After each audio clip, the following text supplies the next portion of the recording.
नमस्कार दोस्तों इस वीडियो में हम बात करेंगे कि ज़्यादा बैंक अकाउंट खुलाने से फ़ायदा है कि नुकसान। आपके मन में भी कभी ना कभी सवाल ज़रूर आएगा कि हम 2 खाता खुलाएंगे चाहे 5 खाता खुलाएंगे तो हमको फ़ायदा होगा कि नुकसान। चलिए इस वीडियो में आप सभी को हम बताते हैं कि ज़्यादा खाता खुलाने से फ़ायदा होता है कि नुकसान। तो चलिए स्टार्ट ही करते हैं। दोस्तों बातें करें बैंक अकाउंट आज के समय में हर किसी को ज़रूरी है, क्योंकि अगर आपके पास बैंक अकाउंट नहीं है तो आप सरकार से कोई भी लाभ नहीं ले सकते हैं। चाहे पीएम किसान हो, चाहे पेंशन हो, किसी भी सरकारी पैसा लेने के लिए आपको पास बैंक अकाउंट होना ज़रूरी है। तो दोस्तों मेन मुद्दा पे जो मेन टॉपिक पे हम बातें करें, देखिए दोस्तों ज़्यादा बैंक अकाउंट खुलाने से देखिए दोस्तों नुकसान है, फ़ायदा नहीं है। तो बहुत भाई कहेगा कैसे नुकसान है। तो देखिए दोस्तों आप सभी को हम बता दें, देखिए दोस्तों जैसे मान लीजिए आपके पास 5-6 बैंक अकाउंट है, ठीक है, 5-6 बैंक अकाउंट है। आप महीना के 30-40 हज़ार चाहे 10-20 हज़ार रुपये कमा रहे हैं, ठीक है। समझिए उदाहरण के लिए 10-20 हज़ार कमा रहे हैं, ठीक है। तो आप क्या करिएगा, मान लीजिए 4-5 बैंक खुला लेते हैं, चाहे 2-3 खुला लेते हैं। तो आप क्या कीजिएगा, अगर आपके पास बड़ा फ़ोन होगा तो आप सबका एटीएम लीजिएगा, तभी तो आप यूपीआई चला पाएंगे। और जब सभी का आप यूपीआई चलाइए, मान लीजिए आप महीने का 20 हज़ार कमा रहे हैं, एक बैंक से आप हमेशा लेन देन कर रहे हैं, 2 बैंक के आप ऐसा ही लॉगिन करके फ़ोन पे मतलब गूगल में रखे हैं, एक बैंक से आप हमेशा लेन देन कर रहे हैं, क्योंकि आपके उतना पास पैसा नहीं है। तो क्या होगा, जब आपका साल लगेगा तो हर बैंक आपसे चार्ज लेगा, एटीएम चार्ज, एसएमएस चार्ज, तरह तरह के चार्जेज लेता है बैंक।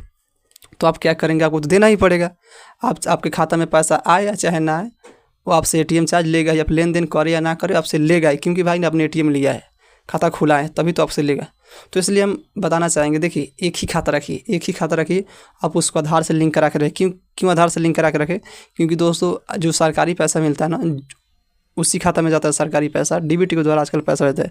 अगर आपके खाते में आधार लिंक नहीं होगा तो आपको सरकारी पैसा कोई भी लाभ नहीं मिलेगा।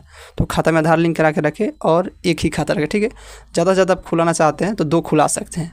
एक आप जनधन में खुला लीजिएगा, जनधन में किसी भी सेंट्रल चाहे एसबीआई का किसी भी जनधन में खुला लेते हैं ना, तो उसका एटीएम चार्ज दोस्तों देना नहीं पड़ता है। उसका एटीएम चार्ज जनधन का देना नहीं पड़ता है। वहाँ पे आप खुला लीजिएगा ना, तो कभी कल क्या होता है, हमारा बैंक बैंक अकाउंट होल्ड कर देता है, चाहे किसी प्रॉब्लम की वजह से हमारा खाता मतलब कुछ हमारे खाता में गलत फ्रॉड पैसा आ जाता है, तो कुछ समय के लिए हमारा खाता मतलब बंद हो जाता है। समझिए एक मेरे गांव का लड़का था, उसके खाता में पैसा आ गया, तो उसके खाता में पहले से पैसा था, उसके खाते में कोई गलती से ट्रांसफ़र कर दिया पैसा, तो उसका खाता 2-4 दिन 10 दिन के लिए बंद कर दिया था, तो उससे लेन देन नहीं कर पा रहा था। तो उसी समय जैसे मान लीजिए वैसे ही कभी आपके साथ स्थिति आ जाए, आपके खाता भी कोई गलती से पैसा भेज दे, वैसा काम आपके खाता के साथ भी कर दे, तो आप क्या कीजिएगा, मान लीजिए उस समय आपका कहीं से पैसा आने वाला, आप कहीं काम किए हैं चाहे कुछ किए हैं, वो कहे कि अगला कि अपना खाता नंबर दीजिए तभी हम आपके खाता में पैसा भेजेंगे। तो आप तो खाता नंबर तो दे नहीं सकते हैं, क्योंकि उस खाता से आपका उस समय पैसा नहीं निकल रहा होगा, कोई लफड़ा हो जाएगा तो उस समय पैसा नहीं निकलेगा। और अगर आपके पास दूसरा खाता रहेगा तो आप वो वाला खाता भेज के उसको अपना पैसा मंगा सकते हैं। तो दोस्तों मिनिमम 2 खाता रखिए, एक जनधन में रख सकते हैं और एक नहीं तो आप एक ही रखिए, ठीक है। बाकी आप लोग समझदार, एक रखेंगे चाहे 2 रखें, आप ही समझे। लेकिन हम दोस्तों 2 रखे हैं, एक जनधन में है, एक बड़ा में है मेरा, ठीक है। तो उम्मीद करेंगे कि वीडियो को पसंद आया तो वीडियो को लाइक करेंगे, चैनल सब्सक्राइब करेंगे। तब तक मिलते हैं किसी न्यू टॉपिक से, तब तक के लिए चाहें।